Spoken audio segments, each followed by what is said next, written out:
RCF. RCF Liège, l'invité de la rédaction, Régine Kersman. Avec nous aujourd'hui dans l'invité de la rédaction, un duo qui nous vient du Trésor cathédrale de Liège, avec d'abord son conservateur Philippe Georges. Bonjour. Bonjour. Et puis qui est accompagné d'un de ses acolytes, si on peut utiliser les termes comme ça, Alexandre Alvarez, attaché scientifique, historien au Trésor cathédrale. Bonjour. Bonjour. Alors si vous êtes invité aujourd'hui au sein de nos studios ici à RCF, il y a plusieurs raisons, parce qu'il y a beaucoup d'actualités, comme souvent au Trésor cathédrale tous les X temps. En l'occurrence ici, vous venez d'inaugurer un nouvel espace consacré à Berthollet-Flémal. Un pôle muséal, comme nous l'avons appelé, pôle muséal Berthollet-Flémal, ça rime en plus. Berthollet-Flémal étant un ancien chanoine de Saint-Paul, qui est mort en 1675 et qui était peintre au service de Louis XIV. Donc c'est le chef de file de la peinture liégeoise du XVIIe siècle. C'était normal, comme liégeois, comme chef de file de la peinture liégeoise et comme chanoine de Saint-Paul, qu'il ait son espace au trésor de la cathédrale. Un espace qui est donc au deuxième étage. C'est tout le deuxième étage qui a été consacré à Berthollet-Flémal pour présenter les principales œuvres de Berthollet-Flémal que nous avons au trésor. Et qu'est-ce qu'on peut, parmi celles-ci, lesquelles peut-on retrouver ? Alors, tout d'abord, la conversion de Saint-Paul. Église dédiée à Saint-Paul, d'où la conversion de Saint-Paul. Or, cette conversion de Saint-Paul a été saisie par les Français à la Révolution et par le plus grand hasard de l'histoire, je vous en parlerai pendant des heures si vous voulez, elle est pour l'instant au musée des Augustins de Toulouse. Alors, en attendant qu'elle revienne, parce que je ne désespère pas qu'un jour ou l'autre, par une grande générosité du musée des Augustins de Toulouse et de la ville de Toulouse, nous puissions l'avoir en dépôt à long terme au trésor et à la cathédrale. En attendant, nous exposons une autre conversion de Saint-Paul réalisée par Flémal parce que les chanoines au XIXe siècle, n'ayant plus leur conversion de Saint-Paul, ont acheté une peinture. Et ils ont eu la main heureuse parce que c'était un Flémal. Et c'était une conversion de Saint-Paul que nous avons fait restaurer et qui se trouve dans notre nouvel espace Flémal. Parmi l'actualité du trésor, il y a une peinture que vous êtes parvenu à mettre à l'abri. Oui, grâce à la province de Liège, puisque ma collègue Nadine de Rassenfoss, ayant retrouvé dans les réserves du musée de la vie wallonne une dernière scène, qui est la première peinture attribuée à Berthollet-Flémal. J'ai oublié de dire que le spécialiste de Berthollet-Flémal est Pierre-Yves Kéris, qui a fait sa thèse de doctorat sur ce peintre. Donc la première dans son inventaire, c'est une dernière scène qui provient de Sainte-Agathe et qui, par le plus grand hasard, est arrivée dans les réserves du musée de la vie wallonne.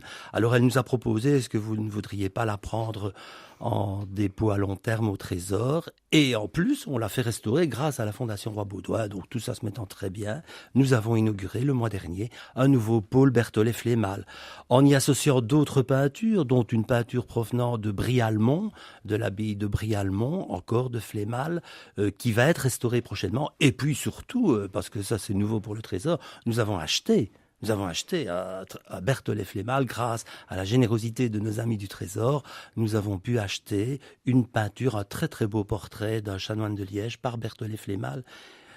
Pour vous donner son importance dans l'œuvre de Flémal, il est en pleine page dans le bel ouvrage de Pierre-Yves Kéris. Et donc, c'est quel nom ? Donc c'est un portrait de chanoine. Tout le monde croit que c'est Richelieu tellement il lui ressemble. D'ailleurs, il avait, pour la petite histoire, une petite étiquette comme quoi c'était un Philippe de Champaigne qui avait peint Richelieu. Donc c'est vous dire la qualité aussi qu'on reconnaissait à Flémal. C'est vrai, c'est un grand peintre. Et ce chanoine, c'est le chancelier du prince-évêque de Liège, Maximilien-Henri de Bavière. C'est Walter de Liverlot qui est représenté vraisemblablement en très très beau portrait. Que l'on retrouve donc dans l'espace Berthollet-Flémal. Et que l'on retrouve dans l'espace Berthollet-Flémal. Et je dois ajouter, parce que j'ai oublié de le dire lors de l'inauguration du pôle Berthollet-Flémal, que les sœurs de Saint-Charles-Borromée nous ont confié alors un très grand portrait. Vous en avez de la chance entre les dons. Voilà, c'est extraordinaire, ce grand portrait d'un autre chanoine, le chanoine de Surlay. Chanoine de Surlay, les Liégeois le connaissent bien parce que c'est lui qui a fondé le Verbois. Alors on voit sa tête sur l'entrée du Verbois, en pierre là-bas. Eh bien nous avons un portrait en pied, restauré aussi, grâce à l'école de Saint-Luc, et qui vient donc de prendre place dans ce pôle muséal Berthollet-Flémal. Que de richesse au trésor dont on parle finalement si peu souvent, je le répète à monsieur Philippe Georges, mais c'est vrai. On va essayer qu'on en parle un peu plus. Nous dirigeons vers l'inauguration de toutes les salles du trésor pour le mois d'avril prochain. Ce que je dois vous dire aussi, c'est que Georges Gauss nous a fait un magnifique système assez ludique, numérique, qui permet d'avoir les interviews de Pierre-Yves Kéris sur l'ensemble des œuvres qui sont exposées, donc avec un système tactile, un écran tactile qui permet d'avoir ces petits reportages où on voit Pierre-Yves Kéris présenter bien mieux que moi, puisqu'il est bien plus spécialisé que moi dans ce domaine de la peinture liégeoise du XVIIe siècle, Berthollet Flémal. Et vous, Alexandre Alvarez, quel rôle jouez-vous au sein de cet ensemble du Trésor et puis par rapport à l'inauguration de l'espace Berthollet Flémal, quel rôle avez-vous joué peut-être ou quel rôle jouez-vous en permanence au sein du Trésor ? Alors en permanence au sein du Trésor, je m'occupe principalement de la communication réseaux sociaux, mais également de la gestion du service guidage. Nous avons un service guidage qui est composé de 7 guides actuellement. Et dans le cadre de ce pôle Flémal, je me suis occupé de la mise en place avec le reste de l'équipe. Ça consistait en la rédaction de notices, la présentation à certaines personnes, la création de certains visuels aussi. Vous êtes enseignant également aussi, je pense. Je suis également enseignant à mi-temps. Et donc voilà, en parallèle, je travaille avec 2 types de jeunes différents. Des jeunes dans l'enseignement secondaire et des jeunes qui sont dans notre pôle muséal au Trésor de la Cathédrale. Les jeunes sont des universitaires. Ça fait partie de la famille du Trésor. Nous avons choisi d'engager, de donner leur chance à des étudiants en histoire et histoire de l'art qui sont généralement équivalents de 3e, 4e année. Et donc, ça me permet justement effectivement de travailler avec les deux types de générations. Qu'est-ce qui vous a séduit chez Berthollet Flémal ? Qu'est-ce qui séduit et qu'est-ce qui pourrait séduire les jeunes à pousser la porte du Trésor et à aller voir ce nouvel espace ? Alors, dans certains tableaux, il y a une gestion des couleurs remarquable, notamment le tableau que nous avons en dépôt du musée de la Vie Wallonne, qui est une œuvre magnifique, qui est le premier tableau de Flémal et qui comporte une richesse de couleurs, une palette bleue et orangée qui est vraiment très très belle et qui est quelque chose qu'on voit assez rarement à mon sens. Et il y a aussi quelque chose dans la plupart des Flémals, je ne sais pas quel terme on pourrait utiliser pour qualifier ça réellement, je pourrais parler d'architecture picturale. Il y a une manière de représenter, de créer la scène chez Flémal qui est tout à fait fascinante et qui est tout à fait intelligible pour le public, mais tout en étant d'une richesse extraordinaire. Et donc c'est souvent ce qu'on trouve chez Flémal, au même titre que certains détails qui n'apparaissent pas à l'œil nu, mais qui sont justement présentés dans les notices explicatives et qu'on peut voir et analyser d'une certaine manière. Je voulais dire que la première œuvre d'Alexandre Alvarez, c'était la magnifique notice qu'il a faite pour l'invention de la Sainte-Croix et mise en œuvre avec les anges de Flémal, parce que j'ai oublié de vous parler de l'invention de la Sainte-Croix, qui est dans la cathédrale, qui est une peinture mise en dépôt par Sainte-Croix, qui a été restaurée également par la Fondation Roi Baudouin. Et Alexandre Alvarez s'est occupé avec toute l'équipe de l'installation pour mettre vraiment bien en place dans le collatéral gauche du cloître cette peinture qui annonce, si vous voulez, ce pôle Flémal que l'on peut découvrir plus en avant avec les reportages de Georges Gauss, etc. Alexandre Alvarez, vous vous occupez également, vous m'avez dit, de la page Facebook. C'est nouveau ça, la page Facebook du Trésor ? La page Facebook est là depuis un petit moment quand même.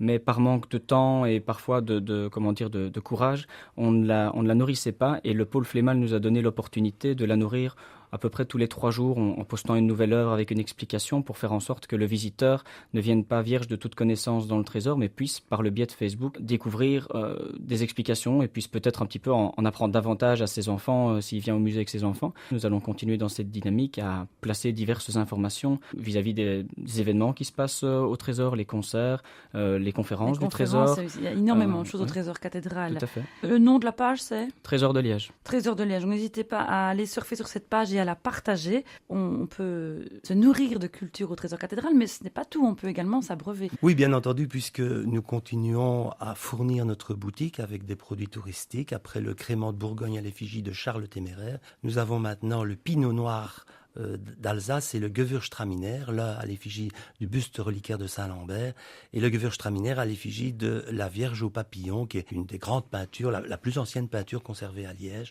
1459, du Trésor de la cathédrale. Alors c'est le plaisir d'avoir sur votre table un petit rappel par une belle image, une belle étiquette du Trésor de la cathédrale. Et donc on peut acheter ces vins et ce crément à la boutique. Tous ces produits touristiques dont Alexandre Alvarez s'occupe aussi, parce qu'il y a des pralines aussi du Trésor. Oui, elles sont excellentes. Et d'autres choses, des publications bien entendu. Hein. Il y a évidemment les feuillets de la cathédrale et le bulletin trimestriel du Trésor. D'ailleurs, dans ce bulletin trimestriel, il y a un historique complet de la constitution depuis 1992 du pôle Berthollet-Flémal. Donc 1992-2017, voyez-vous, voilà, on arrive comme cela à aboutir à ce que nous souhaitions déjà, à savoir mettre en évidence l'œuvre de Berthollet-Flémal. Combien de temps que vous êtes présent, conservateur du Trésor ? Donc moi, il y a une quarantaine d'années que je suis dans le milieu et à la cathédrale, et le Trésor proprement dit a commencé sa rénovation en 1994. Donc on a terminé les travaux et l'année prochaine, nous inaugurons les 3 ailes du Trésor. Il y en a encore une qui est pour l'instant en cours d'aménagement, mais le Trésor est ouvert. Ce qu'il faut, oui, j'insiste là-dessus, pendant tous les travaux, pendant ces 24 ans, on a laissé le Trésor ouvert et on essaie de le faire vivre un maximum, et grâce à vous aussi. Vous pensiez que ce serait plus court que 24 ans ?